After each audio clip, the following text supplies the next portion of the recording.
Le FC Barcelone a failli signer Nico Williams cet été, mais le transfert a échoué en raison d'un manque de fonds du côté du club acheteur. Le Barça a également signé Dani Olmo, qui pourrait jouer sur l'aile gauche si besoin. Cela a rendu le transfert de Williams presque inutile. Au début de la saison, Rafinha a élevé son niveau de jeu, marquant des buts et délivrant des passes décisives avec aisance.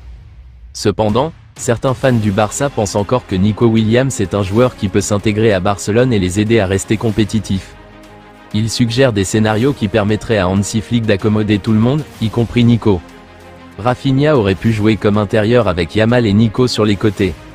Puisque Olmo a été amené, cela aurait également permis une rotation plus facile avec Yamal, puisque Rafinha peut jouer à droite et Pedri ou Gavi peuvent occuper l'autre poste. La rotation est clé, avoir 3 ailiers incroyables à faire tourner aurait été bénéfique pour alléger la charge de travail de chacun. En fait, Nico sera toujours un excellent recrutement de toute façon. Maintenant, vous avez une ligne d'attaque composée de Yamal, Olmo, Rafinha et Nico, avec 2 attaquants, Torres et Lewandowski. Maintenant, le recrutement de Nico permettra à Yamal de prendre une pause. Bien qu'il soit l'un des meilleurs joueurs du moment, il est encore adolescent. Et en cas de blessure de quelqu'un, la profondeur de l'effectif pourra compenser. Nous n'avons toujours pas joué contre une grande équipe. Ajouter Nico dans l'équipe nous donne une autre option en attaque. Quelque chose de très différent de Rafinha. La saison dernière, quand Ferran et Félix est entrés sur le terrain, on avait l'impression de ne pas avoir de dents. Barcelone a décidé de recruter un nouveau gardien en 2025. La décision a été prise, rapporte le fiable Miguel Rico. Le Barça a été contraint de faire un recrutement d'urgence d'un gardien de but cet été suite à la blessure ligamentaire de Ter Stegen. L'homme recruté est Wojciech Szczęsny, mais le gardien polonais ne sera au Barça que 8 mois puisque son contrat expire en juin prochain. Alors que le Barça est sur le point de recruter un nouveau gardien, Inaki Peña pourrait trouver sa voie hors du Barça comme Szczęsny cet été, Ter Stegen devant continuer à être le titulaire lorsqu'il sera rétabli. À de nombreuses reprises, le FC Barcelone et le Real Madrid ont courtisé le même joueur. C'est une double victoire lorsque l'un des deux clubs parvient à recruter un joueur, car cela empêche leur rival de se renforcer. Récemment, nous avons eu le cas d'Arda Güler. Alors que le Turc était proche de signer en faveur du FC Barcelone, les Merengues ont devancé les Blaugrana et ont finalement réussi à attirer Güler dans leur club. Ces deux clubs espagnols font partie des meilleurs au monde. Il est donc normal qu'ils visent souvent les mêmes joueurs, car ils cherchent à attirer les meilleurs talents. C'est une nouvelle fois le cas pour une pépite de Benfica. En effet, le FC Barcelone et le Real Madrid suivent de près le latéral gauche Álvaro Carrera. Anciennement joueur de Manchester United, le club anglais possède une clause de rachat s'il souhaite récupérer leur ancien défenseur. Le défenseur gauche de Benfica est l'un des joueurs les plus prometteurs du championnat.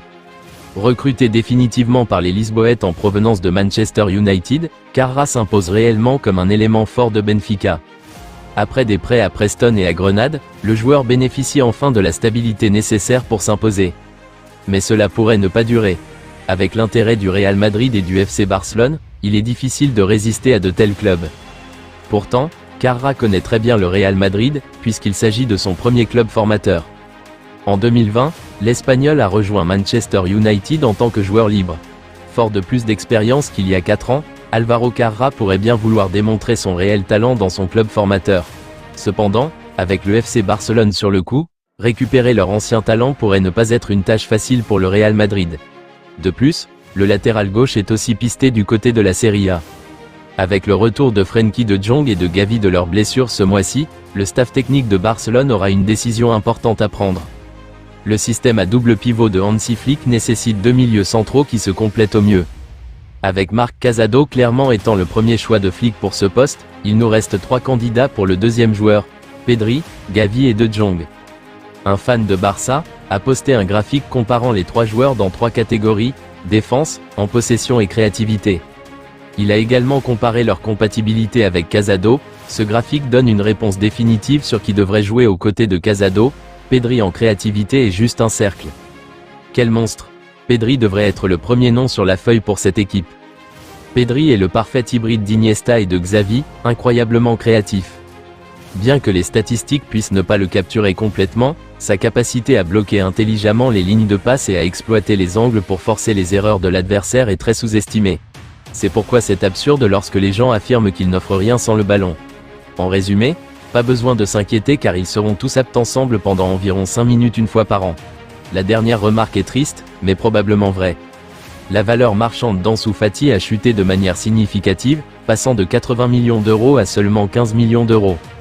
Cette baisse a suscité des préoccupations au sein du FC Barcelone, qui réévalue l'avenir du jeune attaquant au club. Fati a été freiné par des blessures ces dernières années, ce qui a affecté ses performances. Un récent prêt à Brighton n'a pas produit les résultats escomptés, contribuant ainsi à sa dévaluation.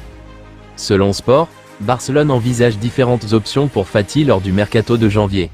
Le club explore la possibilité de s'en séparer afin de récupérer une partie de sa valeur marchande.